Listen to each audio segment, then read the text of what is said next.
পৃথিবীর সবচেয়ে রহস্যময় মন্দিরগুলির মধ্যে কোণার্কের সূর্য মন্দির একটি অন্যতম। এই মন্দিরকে নিয়ে ছড়িয়ে রয়েছে হাজারো রহস্য। আচ্ছা, এটি তো একটি মন্দির, তাহলে এখানে কেন পুজো হয় না?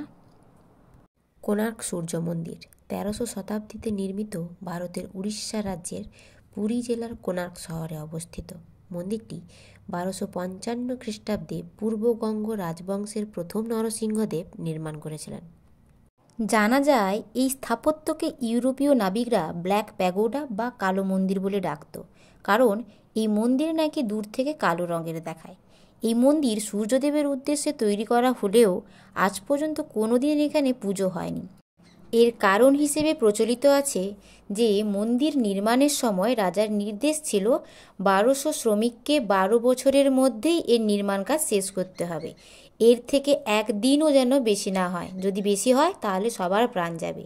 শুরু হয়ে যায় মন্দির নির্মাণের কাজ, কিন্তু পরবর্তীতে এক শ্রমিকের ছেলে ধর্মদাস এর সহায়তায় মন্দিরের মঙ্গল ঘট স্থাপিত হয়।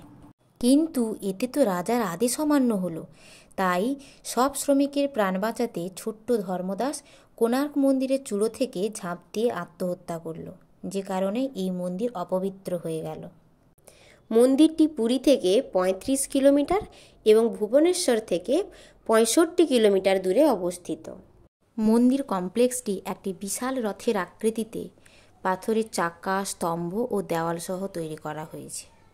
মন্দিরটি যেহেতু পুরী থেকে প্রায় ৩৫ কিলোমিটার দূরত্বে অবস্থিত, তাই পুরী সি বিচ থেকে বাস বা কারের সাহায্য নিয়ে পৌঁছে যেতে পারেন কোণার্কের এই সান টেম্পলে। তবে বাসে আসতে সময় লাগে প্রায় ৪৫ থেকে ৫০ মিনিট মতো। মন্দিরের সামনেই বসেছে মেলা। মেলা অতিক্রম করে মন্দিরের গেটে প্রবেশ করলে বাম দিকে আছে টিকিট কাউন্টার। এই টিকিট কাউন্টারে কিছু কন্ডিশনও আছে, যেমন যেসব বাচ্চাদের বয়স ১৫ বছরের নিচে এবং যারা ফিজিক্যালি হ্যান্ডিক্রাফট, ওনাদের জন্য কোনো টিকিট লাগবে না। এবার মন্দিরটি সম্পর্কে কিছু বলা যাক। এই সূর্য মন্দিরের সামনেই আছে নাট মণ্ডপ, সূর্যদেবের বিশাল রথ, আর তার সামনেই রয়েছে ৭ জোড়া ঘোড়া। ১২ জোড়া বিশাল চাকার উপর পুরো মন্দিরটি নির্মিত রয়েছে, আর প্রতিটি চাকা এক একটি সূর্য ঘড়ি। চাকার ভেতরের দাঁড়গুলি সূর্য ঘড়ির সময়ের কাঁটা, আর মন্দিরের প্রবেশ পথেই রয়েছে বিশাল ২টি সিংহের মূর্তি। মন্দিরটি গড়ে ওঠার পেছনে দুটি মত আছে। প্রথমত, নরসিংহদেব ১২৩২ থেকে ১২৫৫ খ্রিস্টাব্দে প্রথম বাংলা জয়ের স্মারকরূপে চন্দ্রভাগা নদীর তীরে প্রাচীন মিত্রাবনে অর্থাৎ কোণার্কে এই মন্দিরটি প্রতিষ্ঠা করেন। এবং দ্বিতীয়ত, কৃষ্ণের পুত্র কোণার্কের সমুদ্রের তীরে এসে সূর্যদেবকে কঠোর তপস্যায় মুগ্ধ করে নিজের হারানো রূপ ফিরে পেতে সমুদ্র তীরে এই মন্দিরটি প্রতিষ্ঠা করেন। যেহেতু মন্দিরটি এখন প্রায় ধ্বংসপ্রাপ্ত অবস্থায় রয়েছে, তাই মন্দিরের ভেতরে প্রবেশ করার কোনো অনুমতিই নেই। মন্দিরটি এখন স্ট্রাকচারের উপর ভিত্তি করে দাঁড়িয়ে আছে। কোণার্কের এই সূর্য মন্দির ধ্বংস হওয়ার অনেকগুলি কারণ আছেও বটে। তার মধ্যে অন্যতম কিছু হলো, প্রথমত, বাংলার সুলতান সুলায়মান খান কররানীর সেনাপতি কালা পাহাড়ের আক্রমণে কোণার্ক মন্দির প্রথম ধ্বংসপ্রাপ্ত হয়। দ্বিতীয়ত, মনে করা হয় যে নরসিংহদেব মুসলিম মেয়েকে বিয়ে করার জন্য বহিষ্কৃত হন, তাই তিনি নিজেই মন্দির ধ্বংস করেন।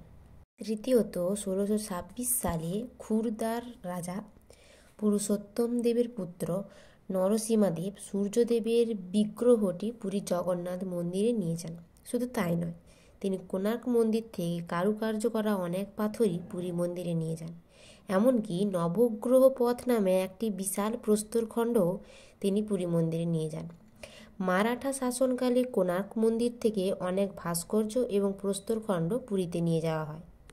এবং চতুর্থত, মনে করা হয় যে পর্তুগিজ জলদস্যুদের ক্রমাগত আক্রমণের ফলে কোণার্ক বন্দর বন্ধ করে দেওয়া হয়।